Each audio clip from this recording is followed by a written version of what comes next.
വർഷത്തെ ആദ്യത്തെ സമ്പൂർണ്ണ സൂര്യഗ്രഹണമാണ് ഏപ്രിൽ 8-ന് നടക്കുന്നത്. അതിനായി കാത്തിരിക്കുകയാണ് ശാസ്ത്രലോകം. കഴിഞ്ഞ 50 വർഷത്തിനിടയിലെ ഏറ്റവും ദൈർഘ്യമേറിയ സമ്പൂർണ്ണ സൂര്യഗ്രഹണമാണ് ഇതെന്ന് ഗവേഷകർ പറയുന്നു. 7.5 മിനിറ്റ് വരെ നീണ്ടുനിൽക്കുമത് എന്നാണ് കണക്കുകൂട്ടൽ. അതുകൊണ്ട് തന്നെ വളരെ അപൂർവമായ അനുഭവമായിരിക്കും ഈ സൂര്യഗ്രഹണമെന്നും ഗവേഷകർ കരുതുന്നു. ഇന്ത്യൻ സമയം ഏപ്രിൽ 8-ന് രാത്രി 9:13 മുതൽ ഏപ്രിൽ 9 വെളുപ്പിന് 2:22 വരെയായിരിക്കും സമ്പൂർണ്ണ സൂര്യഗ്രഹണം. സൂര്യനും ഭൂമിക്കുമിടയിൽ നേർരേഖയിലായി ചന്ദ്രൻ എത്തുന്ന പ്രതിഭാസമാണ് സൂര്യഗ്രഹണം എന്നറിയപ്പെടുന്നത്. ഇത്തവണ ചന്ദ്രൻ നേർരേഖയിലെത്തി സൂര്യനെ മറയ്ക്കുന്നതോടെ പകൽ സമയം രാത്രിയുടെ പ്രതീതിയിൽ എത്തും. ഭൂമിയിൽ എവിടെയെങ്കിലും 18 മാസത്തിലൊരിക്കൽ സൂര്യഗ്രഹണം സംഭവിക്കുന്നുണ്ട്. എന്നാൽ ശരാശരി 100 വർഷത്തിലൊരിക്കൽ മാത്രമേ ഒരു പ്രദേശത്ത് സമ്പൂർണ്ണ സൂര്യഗ്രഹണം ഉണ്ടാകുന്നുള്ളൂ. 2017 ഓഗസ്റ്റ് 21-ന് അമേരിക്കയിൽ അനുഭവപ്പെട്ട സമ്പൂർണ്ണ സൂര്യഗ്രഹണത്തിന് ശേഷം 6 വർഷങ്ങൾക്കും 7 മാസങ്ങൾക്കും 18 ദിവസത്തിനും ശേഷമാണ് അടുത്ത സമ്പൂർണ്ണ സൂര്യഗ്രഹണം എത്തുന്നത്. സൂര്യപ്രകാശം ചന്ദ്രോപരിതലത്തിൽ തട്ടി മുത്തുകൾ പോലെ തിളങ്ങുന്ന ബെയിലി ബീഡ്സ്, ഡയമണ്ട് റിംഗ് പ്രതിഭാസങ്ങൾ മനോഹര കാഴ്ചകളാകും. ഭൂമിയോട് 3,60,000 കിലോമീറ്റർ അടുത്തുവരുന്ന ചന്ദ്രബിംബം അസാധാരണ വലിപ്പത്തിൽ ദൃശ്യമാകും.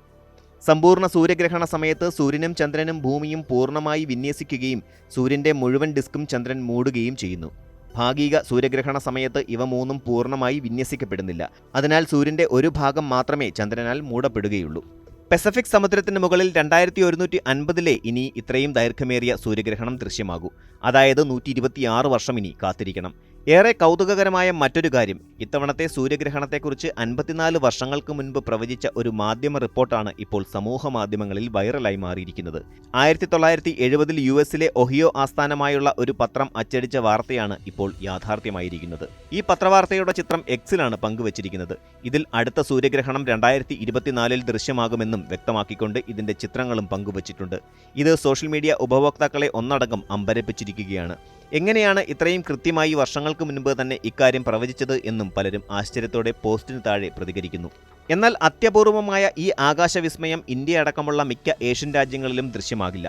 കാനഡ, വടക്കേ അമേരിക്ക, മെക്സിക്കോ എന്നിവിടങ്ങളിലാണ് ദൃശ്യമാവുക. അമേരിക്കയിൽ ടെക്സസ് മുതൽ മെയിൻ വരെയുള്ള സംസ്ഥാനങ്ങളിൽ പൂർണ്ണ സൂര്യഗ്രഹണം തന്നെയായിരിക്കും കാണാനാവുക.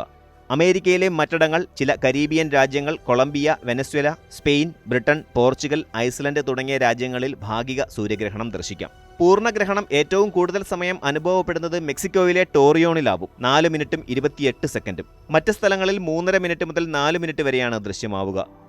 ഗ്രഹണ പ്രതിഭാസം മൊത്തം 2.5 മണിക്കൂറായിരിക്കും. ഏകദേശം 32 മില്യൺ ആളുകൾക്ക് സൂര്യന്റെ കൊറോണ വലയം കാണാൻ സാധിക്കും. സൂര്യനെ നേരിട്ട് നോക്കരുതെന്നും പ്രത്യേക സോളാർ വ്യൂവിംഗ് ഗ്ലാസുകൾ ഉപയോഗിക്കണമെന്നുമാണ് നിർദ്ദേശം.